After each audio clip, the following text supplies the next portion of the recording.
The only thing that matters is family. God in your family. Now our families, most of our families are dysfunctional, right? You know, your kids one day are going to say to you, my parents were dysfunctional. You do know that. Just be prepared for it now. So get it all out of the way. You know, it's part of the reality. Even if you are perfect parents, they're going to find something wrong. If I was to ask them right now, they could tell me. And it'll be the same with their kids and the same with theirs. Because we're all imperfect people. But everything begins with family. So spell the word family for me. F-A-M-I-L-Y. You are so smart. The first letter is F. F is for faith and forgiveness. What is F for? Faith and forgiveness. The first thing you as parents are called to do is instill faith into your children. Danny Abramowitz, you know Danny, he's played for the Saints. He's a big men's speaker, and we speak a lot. And he was a football player, he became a coach, and he played for the Saints. Anyway, so Danny loves to go and we do a mission. He'll say, guys, your children will always love their mother, but they want to be just like you. So, especially your boys. So what do you learn? What do your children learn from you, parents? Do they learn love from you? Because ultimately, people, God is love. So Jesus was love incarnated. We are called, the opening line of my new book is, we are created by love to be love in a world that doesn't know love. This is what we're created to be. So we, people of faith, should look at us and say, we are the most loving people know. Now, we're not perfect in that, and we're not tiptoeing through the tulips, neither did Jesus. Just today, when I was going through, the chapters of Mark's gospel, it talks about how angry he was. He turned over the tables, but not just there. He was angry a few times just in these 2 chapters of Mark. He was grieved at spirit of their hardness of heart. And he said, how much longer must I adore you? Must I endure you? And so Jesus got frustrated with people. Can you relate? And so there's a human being, the God in human nature. He was 100% us. And so he was like us in all things but sin, and that gives me great hope. And so when our families aren't perfect and we're not perfect, we're still called to love. Jesus was love. And so that must be us. So when they look at us, John Paul II once went into his father's room, and if anyone had a right to be mad at God, it was John Paul II. He was an orphan by the time he was 23. His mother died when he was a kid. His brother, who was a doctor, died in his teens, and his father died when he was 21 or 22. And he had nothing, no one. A lot of people would hate God. He loved them all the more. And so, in the midst of all that, he walked into his father's, in the middle of the night, he walked into his father's room unannounced. And what did he catch his father doing? He was on his knees in prayer. What if our children walked in on us in the middle of the night and we were awake? What would they catch us doing? Would it be watching TV, reading inappropriate materials, looking at inappropriate materials, doing things that would be ashamed of? You show people who God is. Like every time I do a baptism in my church, they're used to me now. I've been here 21 years. But I always go, the husband and wife and the couple, they sit here, and our baptism was over there. And I always start off the homily. We all know that Joe here is not the father of this child. I go, oh! And the woman turns all red, and the people say, I knew it. All this stuff, judgmentalness. But that's what I mean. When God says, call no man father, he sure didn't mean priests. He meant the guy who was intimate with your mother and begot you. That's not your dad. So, gentlemen, you are not the father of your children. You're like St. Joseph. The true father of your children is God. And your job is to show them God. So, do you show your children God, fathers and mothers? And the best way you do that, there's 2 ways, is you got to be a person of prayer. It was interesting, last Saturday was our men's conference, and we had Father Chase Helmbrick or whatever. He was a professional soccer player. And he played in Chile and everything else, and now he's the vocation director in the Diocese of Peoria, Illinois. And he's 40 years old, good-looking guy, and he sits there, and I thought, okay, he's a speaker. He hasn't spoke as long as I have, but you can get arrogant early. And so, but here's a very basic, down-to-earth guy. And one of the things he talked about with the men is he says, there was two of them. And he said, my dad told me when we wanted to go play soccer in a team, okay, I'll let you do that, but be clear. We will never miss Mass. You understand that? We will never miss Mass. So he went to a hotel to play at different places. The first thing his father did was find out where the Mass was. And if the Mass was the same time as practice, the kids weren't at practice. They never missed Mass. So that taught this boy, who became a priest, a lot. To my dad, the number one thing in his life is God. So what would your kids say about you the number one thing in your life is? Money, power, being in control, or God?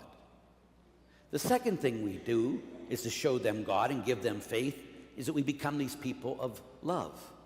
So we got to pray, we got to love. And that's what they're looking for when they see us. Do they see a man or a woman of prayer and a man and woman of love? Can they see that by your actions? The second thing, so the first thing is the thing of F is faith. The second thing is what?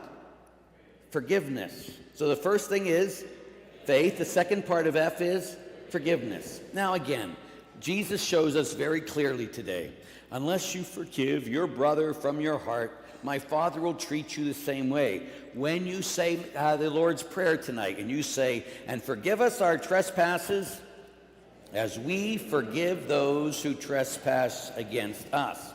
In Mark's Gospel, again, today I was reading, and it says, if you ask anything in faith, it will be given. Then he says, when you pray, forgive anyone you have anything against you. People, you cannot pray. You cannot pray and be a person of unforgiveness. Now, we go crazy in America today, don't we? Because, no, that person can't go to communion, that person can't go to communion, that politician can't go to communion. If you have refused to forgive one person in your life, can you go to communion? No. I know people who have went to daily Mass and they haven't talked to their brother and sister in 20 years, and, bye, guys, look how holy I am. You're going to hell. You have not forgiven someone in your family. And then every time you say the Lord's Prayer, you say, God, forgive me the way I forgive my brother. Okay, you haven't forgiven him, you will be damned. You make that prayer every time you say the Lord's Prayer. Tonight, you're going to ask Almighty God, forgive me the way I forgive. Period. Jesus says in the gospel tonight. So this isn't Father Larry making you feel guilty. This is Father Larry telling you the truth. Now, that doesn't okay anything that the person has done to you, right? It isn't a feeling. It's an act of the will. You just say, God, I forgive them, and I ask you to forgive them. It's done. It's a done deal. It says, I will never forgive them.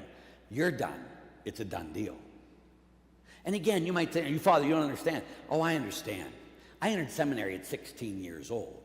I was in high school seminary. The rector of our seminary molested me when I was 17 years old.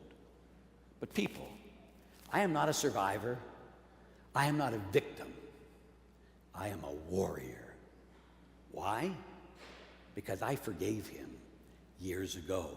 Now, when I was on EWTN, a woman called and, oh my gosh, and she's screaming at me on the radio. And she says, I have no respect for you. How dare you forgive that priest? I am a wife of I have 10 children, and we support EWTN really big, and my husband is a judge. How dare you? She abused me more than that priest ever did. I promise you that. And I said to her, because Jesus commands me to. Unless you forgive someone from your heart, you are not forgiven. So, as long as you refuse to forgive somebody, does that do anything to them? It's like drinking poison and hoping that the other person dies. Unforgiveness will eat you alive inside like a cancer. That's why some of you are very sick, because you have unforgiveness in your heart. And when you have unforgiveness inside of you, God can't heal you and God can't forgive you. So you got to make sure, no matter what, if I would have let an unforgiven that priest when I was 17, I'm going to be 63 in 2 weeks, I would still be a victim. And I would still always say, well, I can't have a good life. Why can't you? Because when I was 17, I was molested by that priest. I can't go on. I can't go on. Get over yourself. You got to forgive them so you can live the rest of your life for God's glory. The devil loves to keep you focused on yourself, on your past, and on your sin. Jesus says, let it go. Focus on me and the future. So the best way to do that is, I want you to go in your prayer, if there's someone you can't forgive, and I want you to go back to the time that they hurt you. And usually, it's our own families that hurt us the most, right? People don't talk to their mom or their dad, their father, their mother, their sister, their brother forever. So I want you to go back to when they hurt you. But I don't want you to go there alone. I want you to go with Jesus and let Jesus be right there. And as this reality of you being hurt is happening, you see Jesus there with his hoot hands. The blood is still warm on his hands from the nails on the cross. He put one hand over you and the other hand over them. And he heals you both.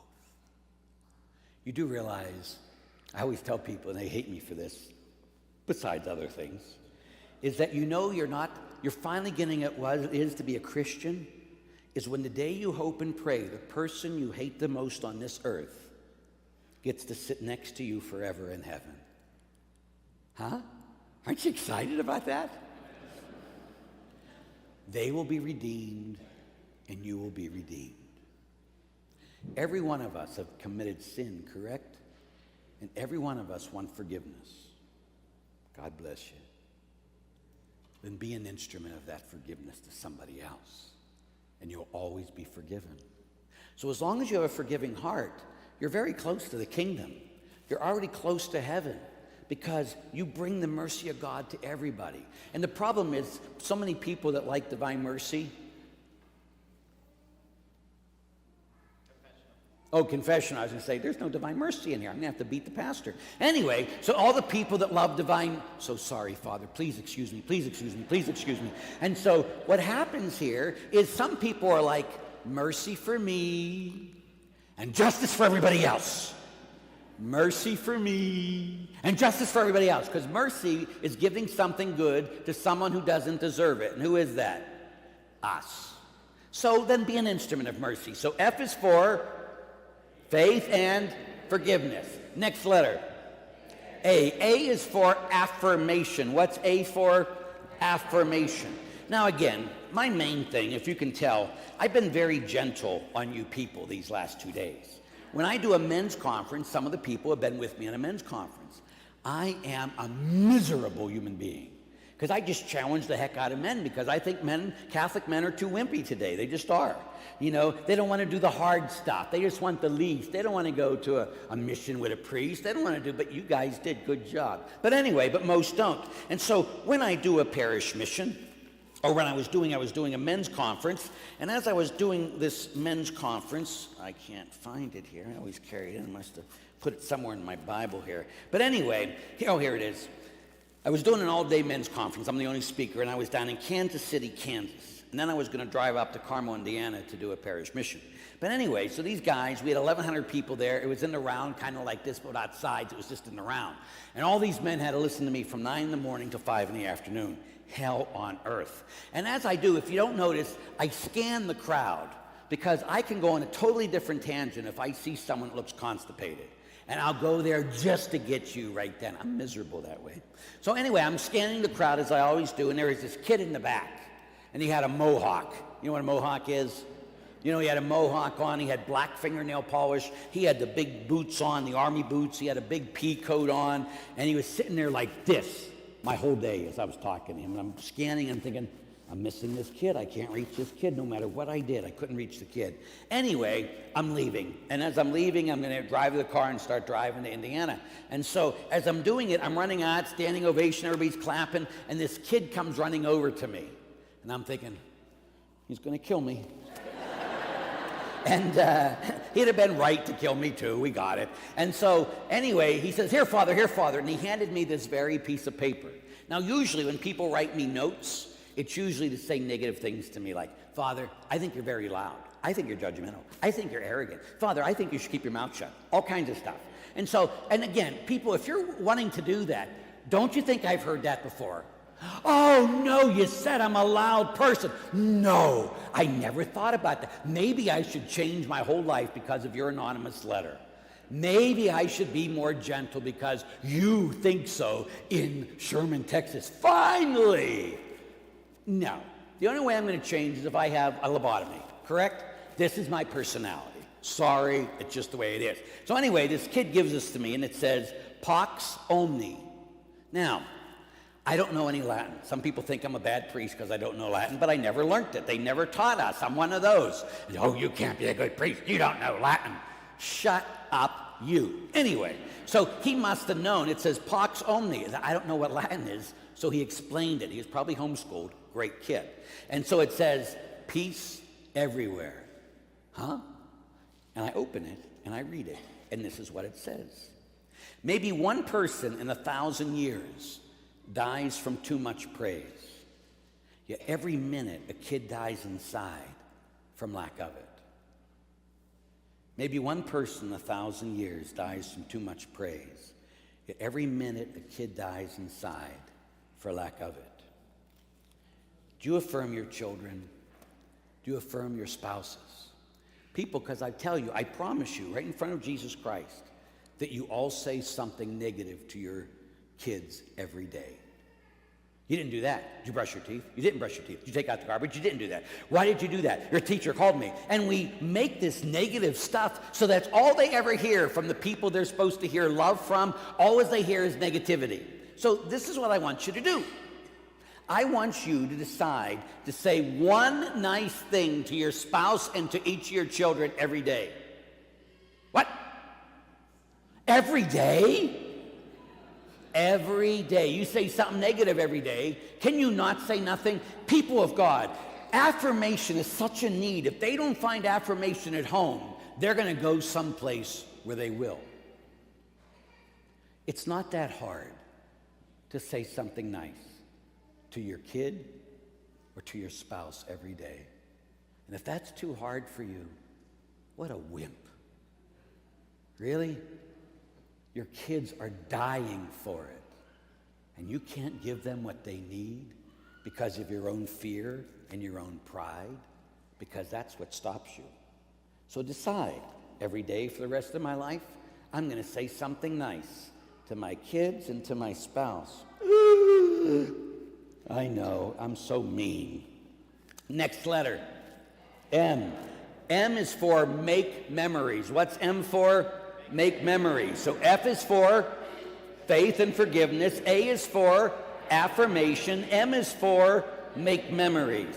Make memories. So that means you got to make memories, and you got to make joyful memories. So again, the best place that happens is at the dinner table. Now again, how many people don't have dinner every day now? And oh, Father, you don't understand. My kids. I work. My kids are in sports. We just can't. It's just impossible. Oh, so what are they going to do at your house? When, 20 years from now? Oh, yeah, Mom used to make me something. When I came home from my game, she'd put it in the microwave, and she even hit the button for me. What a mom. And then I sat and watched TV. What a memory. How sad. When you sit there and you don't have dinner together, what do you say to your family? What are you teaching them? Everything is more important than family. And let me give you a hint. I've been dealing with sports for many years. I don't care how great you are in sports. When you're older, no one's going to care, right? Oh, my boys used to be the best. Oh, look at me, I'm the best football player. I was state champion. They got full scholarship. Now they're old and bald, and they tell their sons, hey, when I was your age, son, I was a state champion football player. And the kids just say, oh, shut up, Dad. You're just fat and bald now. Nobody cares. And isn't it sad when that's what we teach our children, that sports is more important than family, and then they get fat and they can't play anymore, they get arthritis, they can't do it anymore. Family is the most important thing on this earth, next to God, period. And she got to teach them that. And so one of the things, I was with a family that they were in, their name was Kaseki. Now, Mama Kaseki, Father Kaseki will start first. They're still alive in their 90s. Bob is from Poland, and he's about this big. His wife is from Italy, Carmela, about this big. Who do you think runs the family? Carmela. They had 4 children, 3 boys and a girl. The 3 boys were in seminary with me. The one boy is my best friend, Michael. He was rector of the seminary for 25 years, and he's in my diocese. And his brother, he's also a priest, but he really doesn't count because he's a Jesuit, huh? And so, so sorry.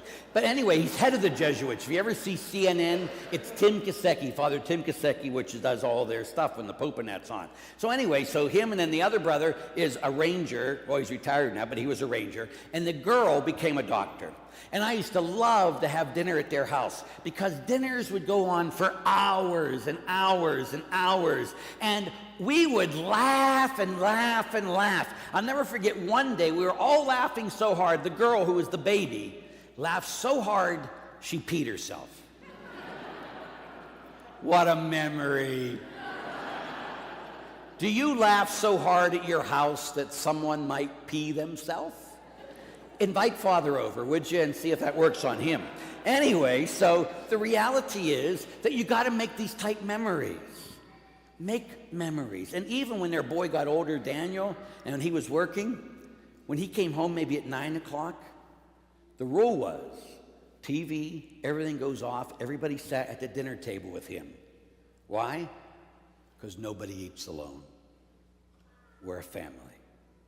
You can do that kind of stuff. And you teach lasting lessons, eternal lessons to your family. Very important. Next letter, I. I is for intimacy. What does I stand for? Intimacy. Intimacy means into me see. Now again, I've been a priest, it'll be 34 years in April. And I've been, most of these years, been a speaker, author, radio personality. I have a men's conference, a women's conference. I started this retreat movement called Divine Mercy Encounter, which will soon go around the world. And I speak usually, it was about 42 times a year. And so now I'm back to no one else being there, but about 15 years ago, I didn't have an assistant either. And so here I am, and it's Christmas, and I was on the road, and I didn't have any chance. I'm having all the masses at my parish, and as I'm having all the masses, we're down to 2 now, but then we used to have 5. And so I'd sit there, I had all the masses, and in between, I'm trying to wrap the presents for my family, and my family's 2 hours south in Pittsburgh. But while I'm wrapping these presents between masses, I am sobbing like a baby. Because everybody wanted something from me. It's Father, Father, Father. I know you're busy, Father, Father, Father. And they're always taking. And what happens is it start wearing on me. I'm a human being like anybody else. And so there I am. I got done with the last Mass, and I'm not done. So I hurried up and I tried to wrap everything else. And I'm driving to Pittsburgh, which is 2 hours from Erie, and from my parish. And I'm literally crying all the way down because I have nothing left to give. And I was just a mess. And so I fixed myself, because I'm not a big crier normally, but when you come to the end, you come to the end. And I got down to Pittsburgh and I cleaned myself. I walked in the house, I said, "Merry Christmas, everybody." And I put all the Christmas wrap stuff, put it under the tree. And then I went downstairs. My mother used to live in a split level. And I closed the door. A couple minutes go by, there's a knock on the door, and my mother says, "Larry, can I come in?" I said, "Sure, it's your house, of course." And she sat right across from me. And as she sat right across from me, she looked at me and said, "Larry, what's the matter?" Nobody for the whole last year ever once asked what was the matter with me. If I'd get mad, it'd be like, "Father, you shouldn't get mad." And when people say you shouldn't get mad, what do you get? Matter. Because they don't care. They don't care at all about you. And again, as a priest, that's what you do. You give your life away. But every time, nobody ever would ask me, "How are you? What's going on, Father? Can we help you, Father? Can we support you, Father?" Nothing. It's just gimme, gimme, gimme, gimme, gimme. And only one person in my world had enough intimacy to sit down and ask me, how are you? What's going on? They went beyond the mask that we all have and into me saw. And how important that was that my mother would go and do that. That she would make sure that her son was okay. Do we have intimacy in our families? You know, we yell at each other because I don't like when you get angry and make them more angry. You do realize, I wasn't kidding. I go to see an anger management person every week for the last 2 years. I am much better, thank you very much. But again, it always comes back to why I get angry and why I just explode. I'm nuts. And so it just like, I've learned a lot of things to not do that. But the reality is for my mother, because my family, we always screamed at each other.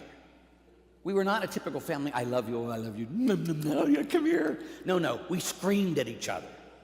Everybody in the family, that's how we communicated. Sorry, that's just the way it is. But only one person had intimacy. So you got to ask with your kids once a week, sit them down individually and say, so how are you? What's going on? To think, and no matter what they tell you, they have to know you're not going to kill them. You're just going to hear them out. It doesn't mean you don't punish them, but you love them and you listen. Your spouses, you should do that almost every day. After you come home, instead of how was your day, how are you? Because if you sit there and you truly get in and see behind the mask, your marriage is going to flourish. If not, you'll be resentful, you'll hold things in, you won't talk. For a family to be family, you need intimacy. So how are you? Next letter. L. We'll come back to that. You know what that one's going to be, don't you? Love. Last letter. Y. Why? It's all about you. It's not about me. Huh? So one of the things I encourage you to do is when you get home tonight, and you have, everybody here has a bathroom, correct? You don't have outhouses still down here, do you? So you have bathrooms. So you go to your bathroom mirror. You have an outhouse, right? It feels like it when there's no heat on in the place, and you go and the thing is so cold you scream. But anyway, that's beside the point. So you sit there and you put in your bathroom mirror 3 words. I am third. What are the 3 words? I am third. God is first, others are second, I am last. So every day when you have that in your mirror and you're brushing your teeth before you go to bed, and you see that I am third, you think, did I do at least one unselfish act today? Just one. And if the answer is no, you wasted your life in Christ because you only live for yourself. And it has to be in your family. I do a lot of permanent deacon retreats, poor deacons, and they're there with their wives, and I say, gentlemen, I don't care how pretty you look on the altar, nobody cares. You better be loving your wife or kids or get out of the diaconate. And they go, Father, no one's talked to us that way. I know, that's why I'm here. So I'm sure the holy deacon, of course, does everything very nice, because I have his daughter right here, and he's very loving, correct?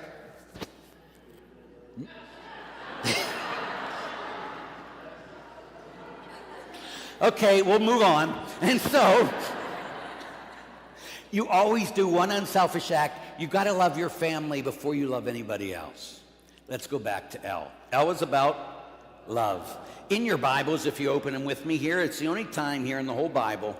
In John chapter 13, verse 34, John chapter 13, verse 34, John chapter 13, verse 34. He said, this is my commandment. John chapter 13, verse 34. What is that? Love one another as I have loved you. And then the very next verse, John 13, 35, it says, this is how all people will know you're my disciples, because you love one another. So, I was once with Father Karapi. Remember Father Karapi? And Father Karapi speaking an hour, then I spoke for an hour in Poza Robles, California. And he'd get up and say, the bishops don't like me. And like, yay. And he said, you'll say your rosary every day. You'll do this, you'll do that. He never talked about loving people. Now, of course, we know he left the priesthood on its 20th anniversary, the very day of his 20th anniversary. You got to pray that he becomes a great saint. When he entered seminary, he had a breakdown. I think he had another breakdown is what happened. But anyway, they all were glad. Okay, tell me what to do. Tell me what to do. Yeah, I'll say my rosary. I'll do all this stuff. Then I got up. And I says, and I was ordained longer than Father Karapi, still am. But anyway, so I sat there and he says, wasn't Father Karapi great? Yeah. Remember how he says, say your rosary and do Divine Mercy Chaplet and do your holy, yeah. I said, I don't care if you say 10 rosaries a day, spend 5 hours in front of the Blessed Sacrament, and you sit there and think you're holy. If you do not love people, you are going to hell. We like Father Karapi better. Because it's not messy. Love is going to kill you, period, or it's not love. When you want everybody to follow the rules, you're just about following rules. Someone who follows the rules can leave the priesthood on their 20th anniversary. Someone who's in love with God and others would rather die. That's reality. Are you willing to die for your family? And the best way you got to do, like I do a lot of weddings. And once I was down and they asked one of my kids who was marrying, he was in the Secret Service, he was marrying another Secret Service person. Don't worry, it was a woman, still the Catholic Church. And so they're sitting there, and a week before I went to, it was St. Augustine Cathedral at St. Augustine. He called me, he says right before, Father, I just want to tell you, but Hillary Clinton's going to be there. And I won't say what I said. But I said, what I would do, I will tell you, I says, I will not change myself for anybody. And no, Father, I don't want you to. I just want you not to be surprised. So here I am at the wedding. The second row here is Hillary Clinton and her secretary, Uma Weiner, remember her? The two of them are there. And so I have the wedding couple sit up in the sanctuary, and I always start with the girl, and I said, sweetheart. And I do this every time I marry people. Why do people ask me to marry them? I don't know. Sweetheart, you read the Bible every day, don't you? And I always get, yes, Father. And I go, you lie to a priest, you go to hell. No, Father. I says, well, have you ever read the book of Ephesians? No, Father. Well, you know what it says about wives in the book of Ephesians? No, Father. Well, let me tell you, it says, wives, be submissive to your husbands. Do you think that's what it means? I could not look at Hillary as I was saying this. Do you think that's what it means? And she goes, like all of them, no, Father! And I go, yes, that's what it means. And I jump up and down and I say, every day for the rest of your life, when you wake up, you got to serve your husband. You got to put his needs in front of yours. And then just like tonight, there's women there that get green throw up, heads start spinning around. Another reason I hate the Catholic Church. I kind of enjoy it myself. But anyone who's with me knows I am an equal opportunity offender. The next shoe is about to fall. All the guys are saying, yeah, I like this guy. There's a few of them. I think he shouldn't have said that. That wasn't very nice. Anyway, so I go to the guy and I say, son, you read the Bible every day, don't you? No, Father. I says, well, you know what it says in the book of Ephesians after it says, wives, be submissive to your husbands? No, Father. Well, let me tell you. It says, husbands, love your wives as Christ loved the church and gave his life for her. You know what that means, don't you, son? No, Father. Your life is over. Every day when you wake up, you got to think, how can I die for my wife? How can I put her needs in front of mine? See, love isn't 50-50. It's 100%, 100%. So you can never look at your spouse and say, I don't think I love you anymore. I'm sorry, you're dead. You gave your life for me. That's marriage. And so we got to do that. We got to give away our lives every day. And then, people of God, we got to tell the people we love that we love them. How often should we tell the people we love that we love them? Every day. Well, people say that to me. Oh, Father, no, I don't buy that. They know I love them. I don't have to say it. And again, I grew up in the city of Pittsburgh because God's a Steeler fan. I already told you, both my parents were cops. My mother was a cop. My father was a cop. My father had a canine police dog named Snow. He's a white shepherd. And I got to know a lot of police officers. Well, you know, it's like the worst thing ever nowadays to be a police officer because you're on the news every day. They don't think of you. And in my dad's day and my mom's day, they called police officers pigs. And so we put a thing together, pride, integrity, guts. But they didn't like them then either. But every day I knew I could become an orphan, that both my parents could be killed to give up their life for others. Now, when you're a cop, it's not an easy life. Every time you get a call, it's because somebody killed somebody. beat somebody, hurt somebody, stole from somebody, raped somebody, it's always bad. You never call a police officer and say, "Sir, I just want to tell you I'm having a great day." Never happens. So here's this, a lot of cops become alcoholics because to try to empty all the pain that's inside, they try to do anything, so they numb it and they drink. I knew one guy became a very bad alcoholic, and he moved from Pittsburgh. He quit the police force, moved from Pittsburgh and moved to Las Vegas, because you know, everybody's happy in Las Vegas, don't you know? And he became head of security of Circus, which used to be a big hospital. Got a new, big casino. Got a new wife, new kids, and he got a big blue Cadillac. And in those days, a Cadillac meant you arrived. Now you need your Lexus or Audi or whatever it was. But he had a Cadillac, very happy. But he kept drinking, and after a few years, he found out, believe it or not everyone's happy in Las Vegas, Texas. So he moved to Houston, Las Vegas, Arizona, Las Vegas, wherever. And he moved to Houston, Texas, because everybody's happy in Houston, Texas. You know that, correct? And so here he is, but he kept drinking and drinking. He became head of security, one of the largest hospitals in the whole nation, in Katy, Texas, right outside the suburb of Houston. But he kept drinking and drinking. And this man had drank so bad that at 43 years of age, he was dying of cirrhosis of the liver. I knew him, of course. I knew so many cops. And his wife called me on the phone and says, "Larry, he's dying, and I'd like to see you. Do you think he'd come out and be with him?" And I was a senior in college seminary at the time, because I entered seminary at 17. I'm a lifer. And so I was like, "Oh, of course, I'm a seminarian. Of course, I'll be right out." And I got in a plane. I flew out from Pittsburgh to Houston, Texas. When I walked into the ICU room, I wasn't prepared for what I saw. Here was this man, only 43 years old, a couple days before his 44th birthday. And he was in the ICU. He looked like he was 99 years of age, dying of AIDS, remember? And he had pure white hair. He had no fat on his body. He was a human skeleton. He had a respirator on. He couldn't talk to me. He had to write to me in a green board, right? And so when I walked in and I saw him like that, we're the only two in the room, and I go, "You look like hell." I have a negative humor. Have you been able to figure that out yet, that I have a negative humor?